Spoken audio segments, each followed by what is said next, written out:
On opening day at the new Bathurst track, Amanda Turnbull set one of the track records with a 1:54.6 mile, and tonight on Shirley Turnbull Memorial Night she cracked that record with a 1:53.3 win to El Fuego. The record is still yours, Amanda. Yeah, he's a really nice horse, and I thought if Cracker could do it, he could probably match it with him, and yeah, especially being over a mile and drawing good, yeah, it's worked out perfect. Crowds love to see a horse get out the front and just run, say catch me if you can. Those were the tactics that you adopted tonight. Yeah, sometimes you feel like you're going overboard, but he sort of was doing it with him himself. I never had to chase him up once, and he was just happy with rolling at that speed, so that helped a lot. I believe he's one of the gun track workers out at the lagoon. Yeah, Dad's always had a rap on him. He used to ring me up and said, I think it got a nice one. I hope he's just not a track worker, but he's sort of taken a couple of runs to get a bit fitter, and we sort of haven't been able to drive him how he wanted to because you don't want to bust him too early, and tonight was perfect because he'd had a couple of runs under his belt and it was over a mile and he got the draw. When you're well clear of a field, in some cases by 15-20 metres as you were tonight, do you have a sense of how far in front you are? Yeah, you sort of know because you can't hear him, and you know if you can't hear him you must be a fair way in front of him, yeah. And you don't have that little nagging fear in the back of your mind, I hope he keeps going. You felt confident that he was going to keep running all the way?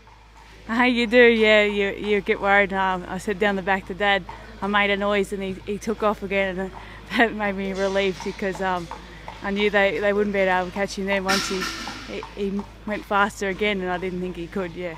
You did a lot of driving at the track when it first opened, but less so in recent weeks as you've spent more time in Victoria, but you've had a good chance to assess the track now.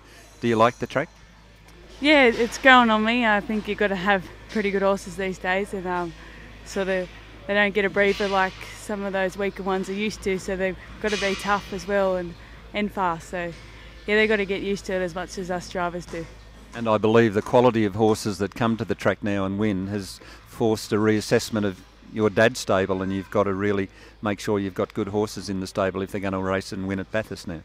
Yeah, you've got to be pretty hard on your stable, and a lot of people are travelling now because we've had a fair few good meetings with good prize money, so that's bringing all the other trainers to come, and then the track too. You've brought a number of ex-Victorian horses to Bathurst, to the stable, and you've also had some go the other way down to Victoria, so are there advantages for you and Nathan with your stable down there and for Dad back up here to be able to move the horses across from one state to the other? Yeah, definitely. We've sort of been able to place some that have met their mark here, and we're getting a bit harsh on the handicap, and I took down there and raced their own grade, and they like that. Where same with Melbourne, they were sort of struggling down there in the C1s where it's pretty hard, and bringing them back here, and they were going good. So what we've done so far has worked, but yeah, we'll just see how it goes. Well, that name's still in the race book as the record holder with a different horse name now, El Fuego, but lovely to see you get that record tonight, and lovely to see you winning on your old home track. Thank you very much. Amanda Turnbull.